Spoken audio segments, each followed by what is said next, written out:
tayo, kain. At ito ang aking ulam ngayon. Ito yung tinatawag dito nilang Zimbabwe. Ano ba tawag sa Bicol? Kalimutan ko. Madalas kasi kinukuha ko sa amin. So may lipa. Yung pangalan tuway, pero hindi ganito.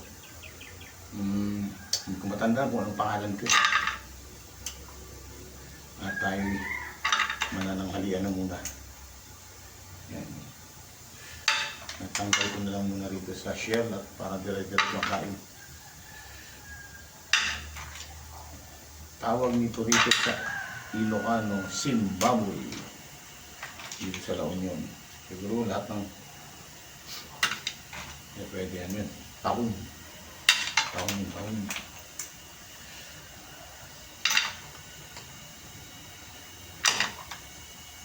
Yan. Tanggalin na natin sa shell. At kung... Oh! Dito na rin ako nagsaing ng kanin.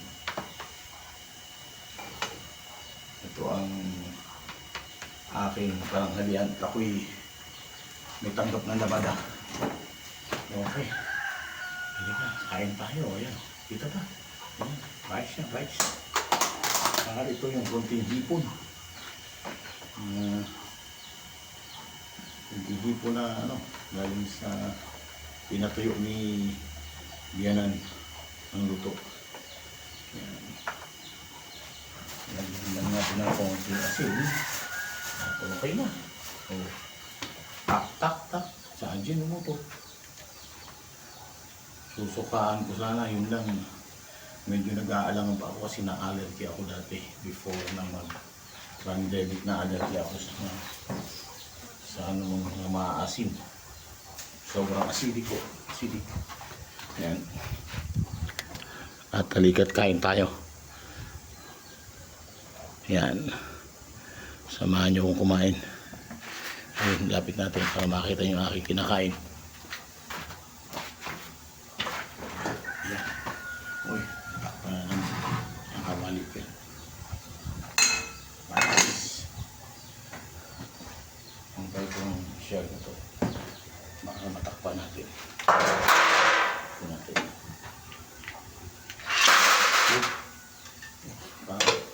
Ang gustong-gusto ng langaw yung amoy. Kaya, muna tayo.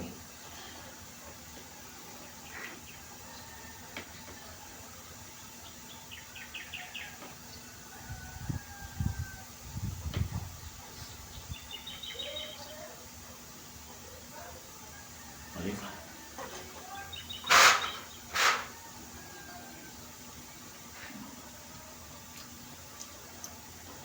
Zimbabwe.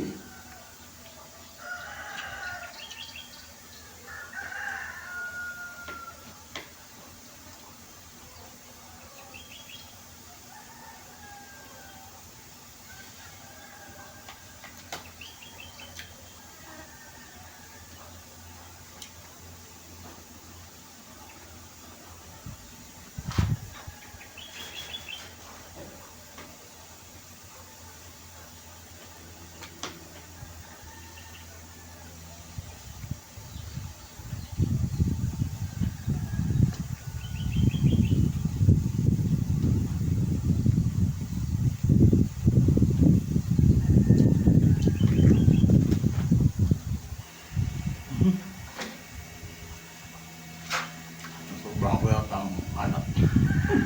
Itong aking hipon. Masarap ito pag may suka. Yun lang. Ang kalamansi pala.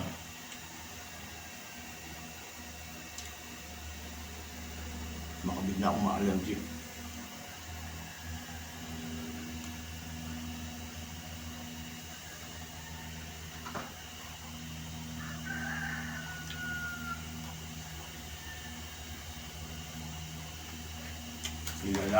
Nilalangaw. Yan, tama na nga. Pagaluin ko naman ito. Para isahan na lang.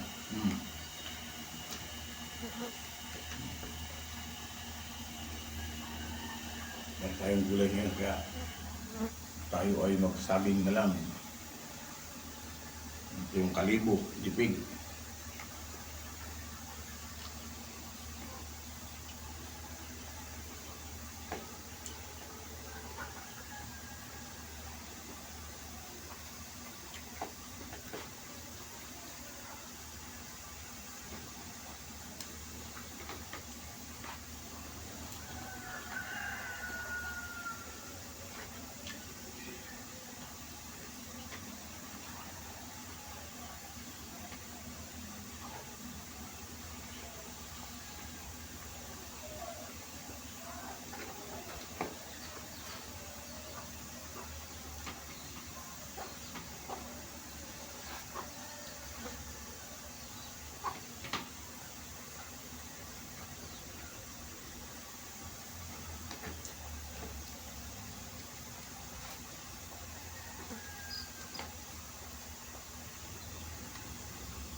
Pag mga ganito ang ulam, solve ako, solve.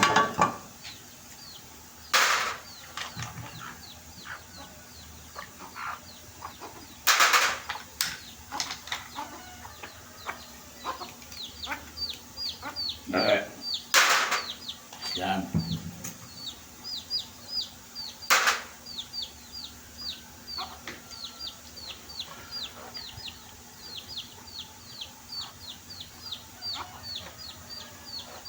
Okay.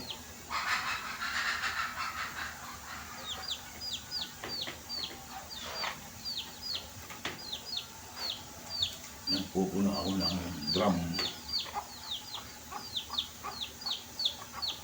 Ito ko ay may tanggap ng labada.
Sa mga hindi matibay ang tiyan,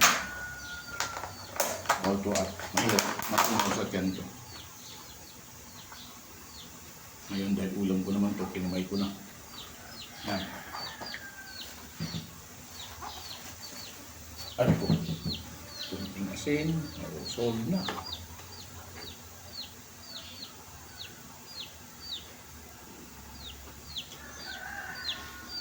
Puno niya ka.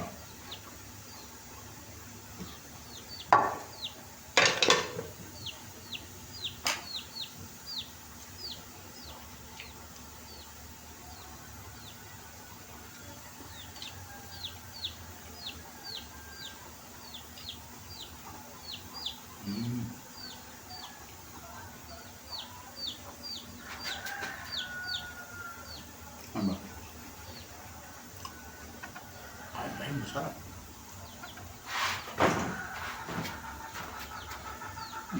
Ito na nga.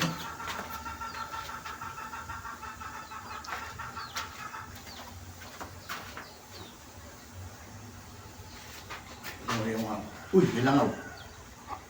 Tapong ka. Ano na, tawag ko muna yung mga kapatid. Okay, bye-bye.